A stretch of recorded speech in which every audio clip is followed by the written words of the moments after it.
예, 안녕하십니까. 1994년도에 저는 수원 중부경찰서 경목 경찰 목사로 봉사하고 있었습니다.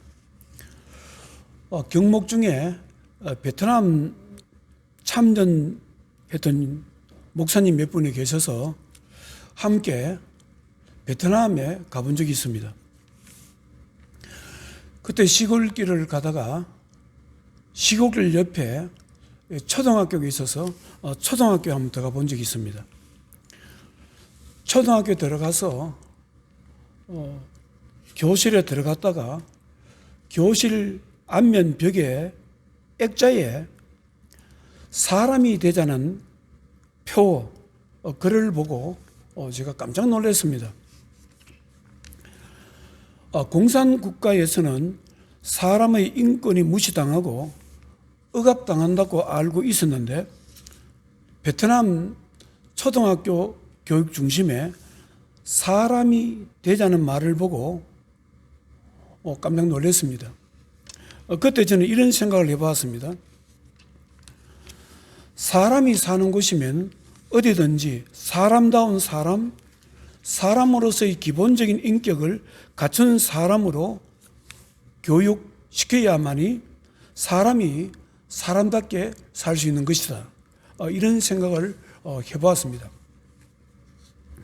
그때 느끼는 것은 북한에도 그 당시에 공산주의죠. 그러나 베트남 공산주의하고는 좀 더 뭔가 크게 다른 것을 제가 느꼈습니다.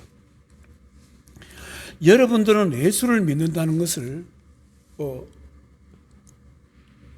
무엇을 말한다고 생각하십니까?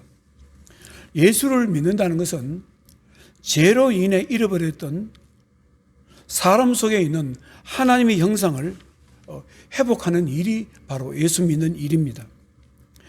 하나님께서는 사람을 창조하실 때 하나님의 속성, 하나님께서 가지고 계시는 성품을 따라 사람을 창조하셨습니다.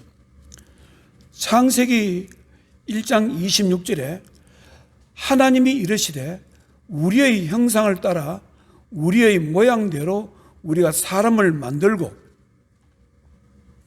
창세기 1장 27절에 하나님이 자기 형상 곧 하나님의 형상대로 사람을 창조하시되 남자와 여자를 창조하시고, 하나님께서 사람을 창조하실 때 하나님의 속성, 하나님의 형상, 하나님의 성품을 따라서 사람을 만드셨습니다. 그런데 사람 속에 죄가 들어오므로 사람은 자신 속에 있는 하나님의 형상을 잃어버리게 된 것입니다. 그래서 자신 속에서 잃어버렸던 하나님의 형상을 찾아가는 것이 바로 예수를 믿는 것입니다. 예수를 믿게 되면 자신 속에 다시 하나님의 형상을 찾게 되는 것이고, 하나님의 형상을 찾게 되면 하나님께서 본래 원하시던 인간성이 회복되는 것입니다. 하나님께서 본래 원하시는 사람이 되는 것입니다. 그래서 예수를 믿는다는 것은 인간성, 잃어버렸던 인간성을 회복하는 운동이 바로 예수 믿는 것입니다. 그러면은 하나님의 형상이란 무엇을 말씀하고 있는가? 하나님의 형상이라는 것은 하나님께서 가지고 계시는 속성을 말합니다. 하나님께 가지고 계시는 성품을 말씀하는 것입니다. 성경에 보면은 하나님의 속성에 대해서 말씀하고 있습니다. 하나님은 선하신 분이시다. 하나님은 좋으신 분이시다. 시편 34편 8절에 너희는 여호와의 선하심을 맛보아 알지어다. 그에게 피하는 자는 복이 있도다. 하나님은 선하시고 좋으신 분이시기 때문에 하나님을 의지하고 하나님을 믿는 자에게 하나님께서 그들의 삶을 부족함이 없게 하신다고 성경은 말씀하고 있습니다. 하나님은 거룩하신 분이시다. 이것이 바로 하나님께서 가지고 계시는 속성을 말하고 성품을 말하는 것입니다. 레위기서 4장 11장 45절에 나는 너희의 하나님이 되려고 너희를 애굽 땅에서 인도하여 낸 여호와라. 내가 거룩하니 너희도 거룩할지니라. 거룩하다는 말씀은 정결하다는 말씀입니다. 더럽고 부정한 것을 싫어한다는 말씀입니다. 너희를 애굽 땅에서 인도하여 낸 여호와라고 말씀하시는데요, 이 말씀은 하나님의 백성은 영적으로 더럽고 부정한 애굽의 환경에서 살아갈 수도 없고 살아서는 안 된다는 말씀입니다.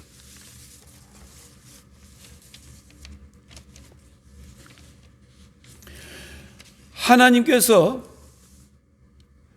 영적으로 더럽고 부정한 땅에서 이스라엘 백성들을 불러내신 것입니다. 이집트 카이로에 가면은 카이로 국립박물관이 있습니다. 그곳에 가본 적이 있는데요, 그곳에는 하나님께서 경멸하시는 우상의 조각물로 가득 차 있습니다. 소, 뱀, 각종 짐승의 모습으로 만든 석상들이, 돌로 만든 조각들이 가득 차 있습니다. 그리고 2층에 가면은 미라로 가득 차 있습니다. 하나님께서는 당신의 백성인 이스라엘 백성들을 애굽 땅에서 불러내어 가나안 땅으로 인도하신 것은 하나님께서 거룩하시고 정결하시기 때문에 하나님의 백성도 거룩하게 정결하게 살아야 되기 때문입니다. 하나님은 신실하신 분이시다. 이것이 하나님의 속성입니다. 이 말씀은 하나님께서는 당신께서 하신 말씀은 신실하게 지키시는 분이라는 말씀입니다. 하나님의 자녀인 우리들이 하나님을 믿는 것도 하나님께서 하신 말씀이 진리이기 때문에, 또 주님께서 그 말씀을 신실하게 지키시기 때문에 우리가 믿는 것입니다. 하나님은 사랑이시다. 하나님은 긍휼이 많으신 분이시다. 하나님은 하나님 백성을 불쌍히 여기시는 분이시다. 예레미야 예가 3장 22절에 여호와의 인자와 긍휼이 무궁하심으로 우리가 진멸되지 아니함이니이다. 요한일서 4장 8절에 사랑하지 아니하는 자는 하나님을 알지 못하나니 이는 하나님은 사랑이심이라. 사랑하는 성도 여러분, 성경은 하나님의 자녀에게 하나님의 성품, 하나님의 속성, 하나님의 인격을 닮아가야 된다고 말씀하고 있습니다. 악하게 살았던 사람이 예수를 믿어서 선하게 된다면 바로 인간성이 회복되는 것입니다. 더럽고 지저분하게 살았던 사람이 예수를 믿고 거룩하게 살아가게 되면 바로 그 사람의 인간성이 회복되는 것입니다.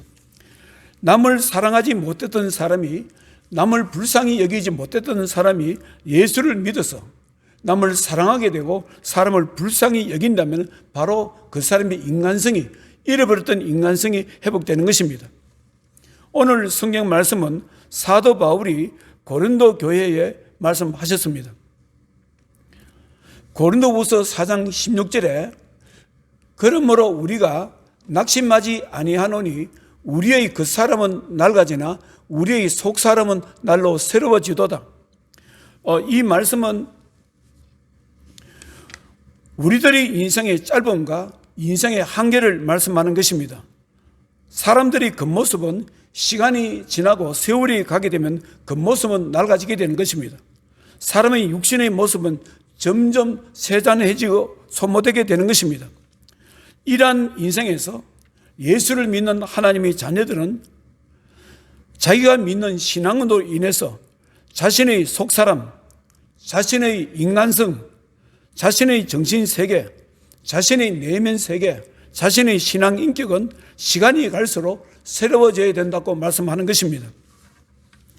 고린도후서 4장 10절 18절 말씀은 우리가 잠시 만난 환난에 경한 것이 지극히 크고 영원한 영광의 중한 것을 우리에게 이루게 함이니 우리가 주목하는 것은 보이는 것이 아니요 보이지 않는 것이니 보이는 것은 잠깐이요 보이지 않는 것은 영원함이라. 이 말씀은 예수 믿는 사람은 눈에 보이는 세계만을 바라보고 사는 것이 아니라는 말씀입니다. 육신의 눈에는 보이지 않지만 분명히 존재하는 하나님께서 우리에게 약속하신 것들, 영광스러운 것들을 바라보면서 살아야 된다고 말씀하는 것입니다. 영원히 멸망하지 않고 영원히 존재하는 하나님께서 우리에게 주시는 영원한 영광을 우리가 바라보면서 살아야 된다고 말씀하는 것입니다. 마태복음 17장에 보면은 예수님께서 제자들이 보는 앞에서 신령한 몸으로, 영광의 몸으로 변화되었습니다. 그리고 제자들은 예수님께서 변화된 영광의 몸을 직접 자기의 눈으로 바라보았습니다. 마태복음 17장 1절에 여셋 후에 예수께서 베드로와 야고보와 그 형제 요한을 데리시고 따로 높은 산에 올라가셨더니 그들 앞에서 변형되사 그 얼굴이 해같이 빛나며 옷이 빛과 같이 휘어졌더라. 그때에 모세와 엘리야가 예수와 더불어 말하는 것이 그들에게 보이거늘. 사랑하는 성도 여러분, 사도 바울은 하나님의 자녀는 육신의 죽음 이후에 자신의 몸이 예수님처럼 신령한 몸으로, 영광의 몸으로 변화될 것을 소망하면서 강야와 같은 이 세상의 삶을 살아야 된다는 것을 말씀하고 있습니다. 세상을 살아가면서 자신의 정신세계, 자신의 내면 세계, 자신의 신앙 인격, 신앙 성품이 하나님 보시기에 시간이 갈수록, 날이 갈수록, 세월이 갈수록 새로워져야 된다고 말씀하는 것입니다. 한편으로는 그 모습이 예수 그리스도와 같은 영광스러운 모습으로 변할 것을 기대하면서 그에 맞는 속사람은 하나님께서 원하시는 신앙 인격, 신앙의 성품을 가져야 된다는 것을 말씀하고 있습니다. 여러분들은 신앙과 신앙 인격을 어떻게 생각하십니까? 신앙은 신앙이고 신앙 인격은 신앙 인격이라고 생각하십니까? 신앙만 있으면 된다고 생각하십니까? 예수만 믿으면 되지 신앙 인격이 무슨 필요한가 이렇게 생각하십니까? 성경은 하나님의 자녀는 신앙생활을 하면서 신앙 인격도 함께 자라야 된다고 말씀하고 있습니다. 사도 바울은 하나님의 자녀들은 이 세상을 살아가면서 온갖 시험과 온갖 시련을 경험하면서 그러한 과정 속에서 신앙 인격이 만들어지고 자라야 된다고 말씀하고 있습니다. 로마서 5장 3절에 우리가 환난 중에도 즐거워하나니 이는 환난은 인내를, 인내는 연단을, 연단은 소망을 이루는 줄 압니다. 이 말씀은 하나님의 자녀들은 이 땅에 살면서 고난과 환난을 당할 때 고난과 환난을 참고 견디면서 연단을 받게 되는데 연단을 받는 가운데 하나님께서 원하시는 신앙의 자질, 신앙의 인격처럼 만들어진다는 것입니다. 고난과 환난을 인내함으로써 연단하는 가운데서 사람은 하나님 말씀을 충분히 소화시킬 수 있는 인격처럼 만들어진다는 말씀입니다. 사랑하는 성도 여러분, 믿음의 세계는 사람이 어떠한 신앙 인격을 가지고 있느냐에 따라서 크게 달라집니다. 여러분들은 어떠한 사람이 남을 위한 중보기도를 잘한다고 생각하십니까? 남을 위한 중보기도는 아무나 할 수 있는 것이 아닙니다. 신앙 인격을 가지신 분들이 중보기도를 잘할 수 있는 것입니다. 남을 불쌍히 여길 수 있는 신앙 인격을 가지고 있지 않으면 중보기도는 제대로 올바르게 할 수는 없는 것입니다. 진실한 기도는 어떤 사람이 할 수 있나요? 진실한 기도도 신앙 인격을 갖춘 사람만이 할 수 있는 것입니다.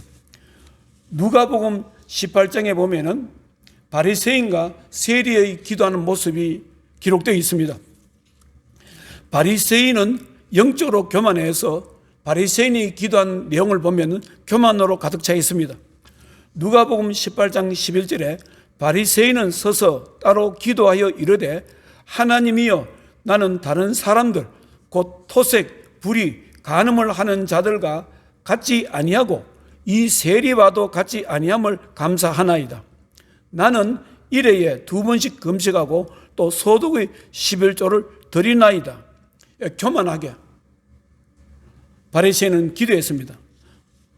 그런데 세리는 누가복음 18장 13절에 세리는 멀리 서서 감히 눈을 들어 하늘을 쳐다보지도 못하고 다만 가슴을 치며 이르되 하나님이여 불쌍히 여기소서 나는 죄인으로 소이다 하였느니라. 이 말씀을 보면은 누가 진실한 기도를 하였습니까? 세리가 하였습니까? 바리새인이 하였습니까? 바로 신앙 인격을 갖춘 세리가 하나님 앞에 올바르게 기도할 수 있었던 것입니다. 진실한 기도를 할 수 있었던 것입니다. 사랑하는 성도 여러분, 어떤 사람이 사람을 잘 섬기고 하나님을 잘 섬긴다고 생각하십니까? 섬기는 일을 잘하는 사람도 보면은 신앙 인격이 잘 갖춰진 분인 것을 볼 수 있습니다. 한국 교회, 초대 교회에서 수많은 외국 선교사님들이 한국 사회를 위해서, 한국 교회를 세우기 위해서 엄청난 일을 하셨습니다. 학교를 세우고 병원을 세우고 고아원을 세우고 가난한 자, 병든 자, 소외된 자, 편협한 지식에 갇혀져 있는 사람을 위해서 일했습니다. 그중에 감리교회 아펜젤러 목사님은 물에 빠진 사람을 구하기 위해서 구하다가 생명을 잃어버렸습니다. 무엇이 선교사님들로 하여금 이러한 놀라운 일을 할 수 있도록 하셨을까요? 바로 그분들이 가지고 있는 신앙 인격이 이러한 일들을 할 수 있도록 하신 것입니다. 그리고 하나님의 자녀들이 하나님의 축복을 받는 것도 보면 어떠한 사람이 하나님 축복을 받을 수 있을까요? 하나님의 축복을 받는 사람을 보면 신앙 인격을 가진 사람들이 하나님 축복을 받는 것을 볼 수가 있습니다. 시편 37편 11절에 그러나 온유한 자들은 땅을 차지하며 풍성한 화평으로 즐거워하리로다. 마태복음 5장 5절에 온유한 자는 복이 있나니 그들이 땅을 기업으로 받을 것이며, 여기서 땅을 차지한다는 말은 단순히 돈을 많이 벌어서 땅을 산다는 말이 아닙니다. 돈을 가지고 많은 땅을 산다, 그런 말이 아닙니다. 여기서 땅을 얻는다는 것은 하나님께서 축복하시는 안정된 삶을 말하는 것입니다. 하나님께서 주시는 땅에서 살 수 있다는 말씀입니다. 유대인에게 있어서 땅은 굉장히 소중했습니다. 이스라엘 백성들의 역사에 보면은 자신이 살았던 가나안 땅에서 쫓겨날 때가 많이 있었습니다. 북쪽 이스라엘은 아수르에 점령되어서 자기가 살고 있던 땅에서 쫓겨났습니다. 남쪽 유다는 바벨론에 점령되어서 자신이 살고 있던 유대 땅에서 쫓겨났습니다. 이스라엘 백성들은 하나님 말씀을 올바르게 받아들일 수 있는 부드러움을 가지지 못해서 자신들이 살고 있는 땅에서 쫓겨난 것입니다. 하나님께서 원하시는 온유한 성품, 하나님 말씀을 부드러운 마음으로 믿음으로 받아들이고 그것을 삶에 적용해서 살 수 있는 영적인 힘이 없어서 자신이 살고 있는 땅, 하나님께서 주신 땅에서 쫓겨난 것입니다. 하나님께서 축복하시고 지키시는 땅에서 살려면 신앙 인격이 온유해서 하나님의 말씀을 기쁘게 받아들일 수 있을 때, 신앙 인격을 가지고 있을 때 하나님 복을 누릴 수 있는 것입니다. 사랑하는 성도 여러분, 세상 사람들은 하나님의 자녀에게 무엇을 본다고 생각하십니까? 세상 사람들은 하나님의 자녀들이 가지고 있는 믿음을 본다고 생각하십니까? 믿음을 보고 감동받는다고 생각하십니까? 아닙니다. 세상 사람들은 하나님의 자녀들이 신앙을 보는 것이 아니고 신앙 인격을 보는 것입니다. 어떤 가정에서 믿음이 없는 남편이 믿음이 있는 아내에게 무엇을 보고 감동받는다고 생각하십니까? 믿음이 있는 아내가 가지고 있는 믿음을 보고 감동받는다고 생각하십니까? 아닙니다. 아내가 가지고 있는 신앙 인격에 감동이 받게 되는 것입니다. 신앙 인격에 감동을 받아서 나도 예수를 믿어볼까? 그래서 교회를 나오게 되는 것입니다. 룻기서에 보면은 가부가 된 불쌍한 모함 여자 룻이 베들레헴에 와서 보아스라는 남편을 만나게 됩니다. 그러면 이 두 사람이 어떻게 결혼을 하게 되는데요? 어떻게 결혼이 가능했다고 생각하십니까? 전년 신분적으로 보면은 이 두 사람은 결혼을 할 수 없습니다. 이방 여자이고 모압 여자이고 이 가부이고 아무런 재산도 아무런 어떤 신분에 어떤 그런 것이 없는데 어떻게 보아스라는 이런 어떤 신분을, 좋은 신분을 가지고 있는 그런 사람들과 결혼할 수 있었겠습니까? 이 가능했던 이유가 있습니다. 그것은 보아스가 룻 속에 있는 신앙 인격을 보았기 때문에 가능했던 것입니다. 만약에 보아스가 룻의 신앙만 보았더라면 결혼하지 않았을 것입니다. 그런데 룻의 그 신앙 속에 있는 신앙 인격을 보고 결혼하게 된 것입니다. 룻기서 2장 10절에 보면은 룻이 보아스를 만났을 때 보아스가 자기에게 너무나 따뜻하게 대해주는 것을 보고 이렇게 묻습니다. 룻이 엎드려 얼굴을 땅에 대고, 룻기서 2장 10절, 룻이 엎드려 얼굴을 땅에 대고 절하며 이르되 나는 이방 여인이거늘 당신이 어찌하여 내게 은혜를 베푸시며 나를 돌보시나이까 하니, 룻기서 2장 11절에 보아스가 그에게 대답하여 이르되 내 남편이 죽은 후로 내가 시어머니에게 행한 모든 것과 내 부모와 고국을 떠나 전에 알지 못하던 백성에게로 온 일이 내게 분명히 알려졌느니라. 무엇을 말합니까? 남편을 잃고 시어머니를 따라서 베들레헴에 돌아서 그 불쌍한 시어머니, 어디할 데도 없는 시어머니를 잘 모시고 복양한 것을 보았다는 것입니다. 거기서 감동을 받았다는 것입니다. 그리고 시어머니만 그렇게 잘한 것이 아니고 이곳에서 만난 사람들에게도 너는 인격적인 어떤 소양을 가지고 그들을 대해주고 관계를 맺었다는 것입니다.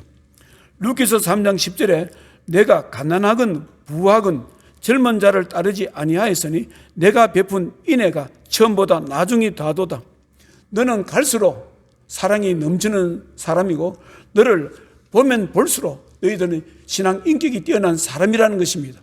그래서 나는 너와 결혼하고 싶다, 이렇게 말씀하는 것입니다. 사랑하는 성도 여러분, 여러분들은 자신의 신앙 인격이 어떠하다고 생각하십니까? 시간이 갈수록, 세월이 흐를수록 신앙 인격이 자란다고 생각하십니까? 신앙 인격이 성장되고 있다고 생각하십니까? 여러분들 주위에 있는 사람, 여러분들을 잘 아는 사람이 당신을 어떻게 말하고 있습니까? 어떻게 평가하고 있습니까? 신앙과 신앙 인격은 자신이 판단하는 것은 아닙니다. 내가 믿음이 있다, 나는 믿음의 용사야, 하나님이 나를 사랑하신다고 해서 그것이 올바른 판단이 아닙니다.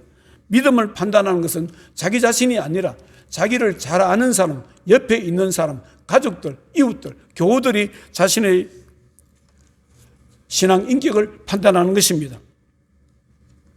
기도하겠습니다. 하나님 아버지, 우리 예수 믿는 사람은